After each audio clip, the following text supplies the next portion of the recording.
Kalpasan itis magmamnong oras at naaliso na paspas sa tanapo kasta dete naglablabas nga ano na ganan panpanawenan apo wenno naglabas nga electionan nga di dapulos nga ma resolbar na dumaanon pa itis magmamnong nga aldaw sakbay nga rumor DJ nadakamat apo nga akadete resulta no kas pagadigan. Okay? Inte mamot makidamag kini Idol Joan kadete report na itidayte nga gundaway apo anang nangro na launay kadete panag gibagamot ni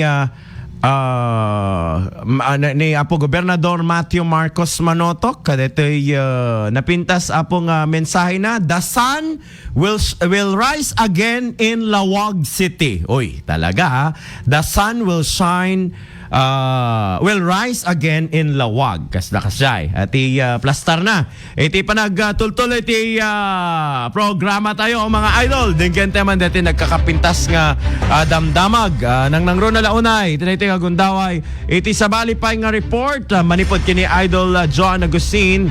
Iti Lawag City Pailaeng. And of course coverage with Governor Matthew Marcos Manotok. Bantay Balota 2025 midterm election. The RMN News special coverage. Idol John, dito pa yung tali. Go ahead. Maray ni Governor Matthew Marcos Manotok kabayatan nagpanakay paklamar kada iti more ang miyembro iti Team Marcos iti siyudad Dilawag. Yung batad na ngayon muna na ti Sarita na Alawag is in good hands again kagida na ti panagpalakpak sa iti tao. Sinaruno na ngayon palgak the sun will rise again in Lawag City. Takalpasan na di election 2022 ket nabayagan na ti Mano Atawen sang pwede na bunutan manin sa ito'y balay. Maragsakan ito na nakapagsubli na ti tarigagayda para itinadakamat ang syudad. Okay. In 22, we had plans that didn't pan out. So this has been a long time coming, and this will be good for all Lawagueños, no? Most importantly. And so we're back.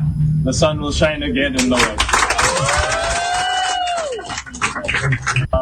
Obviously, in DJ Bernard ti panagsarita ni Governor Matthew Marcos Manotok. Sun will shine again in Lawag City. So maragsakan adot agpalakpak Idol Joan na kadetang mensahe ti gobernador. Palakpak da amin. How about kadigiti dapat taliklikudan? Nagpalakpak da ba?